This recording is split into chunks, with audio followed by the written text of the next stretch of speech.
স্মরণকালের ভয়াবহ উত্তেজনা চলছে ভারত আর বাংলাদেশের মধ্যে।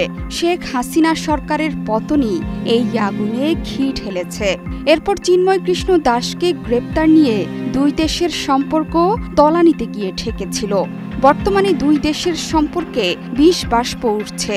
যদিও এ নিয়ে সরাসরি আনুষ্ঠানিক কোনো বক্তব্য দেননি ভারতের প্রধানমন্ত্রী নরেন্দ্র মোদি, তবে সংসদে মোদিকে এই বিষয়ে বক্তব্য দিতে বলেছেন বিরোধী পক্ষরা। সেসবে এখনও সাড়া দেননি মোদি।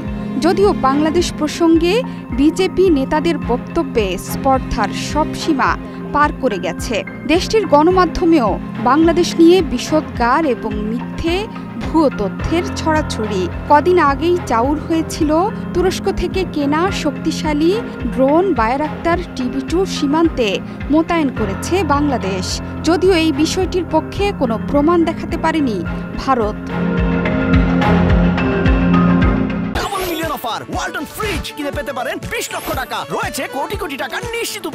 ভারতীয় গণমাধ্যমগুলো বলছে তুরস্কের গুপ্তচর ড্রোন নাকি এখন নজর রাখছে ভারতীয় সীমান্তে। সে কারণে সীমান্তে সতর্ক ভারতও। ইন্ডিয়া টুডে সূত্রের বরাত দিয়ে বলা হয়েছে যে সেনাবাহিনী সীমান্তের কাছে বায়রাক্তার TB2 ড্রোন মোতায়েনের খবর নিশ্চিত করেছে। তুরস্কের TB2 ড্রোন গুপ্তচর বৃত্তির পাশাপাশি আক্রমণ চালাতেও সক্ষম। এমন অবস্থায় সীমান্তে চলমান উত্তেজনা আরও বৃদ্ধি পাওয়ার শঙ্কা দেখাচ্ছে ভারত। এর জবাবে সীমান্তে প্রস্তুতি শুরু করেছে ভারতও।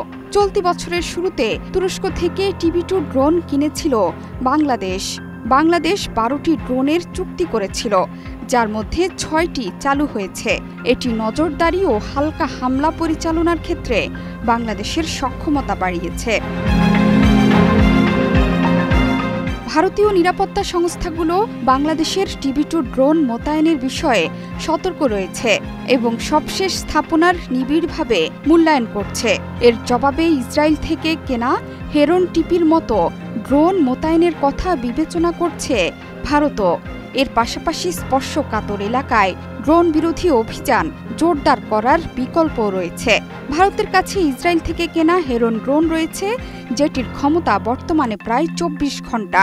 এই ড্রোন প্রায় 200 থেকে 250 কিলোমিটার পর্যন্ত লাইভ ভিডিও এবং ছবি পাঠাতে পারে। স্যাটেলাইট সংযোগের সাথে তাদের প্রায় সীমাহীন পরিসরের ট্রান্সমিশন থাকবে। হেরন ছাড়াও ভারতের কাছে আমেরিকা থেকে কেনা MQ-9B ড্রোন আছে।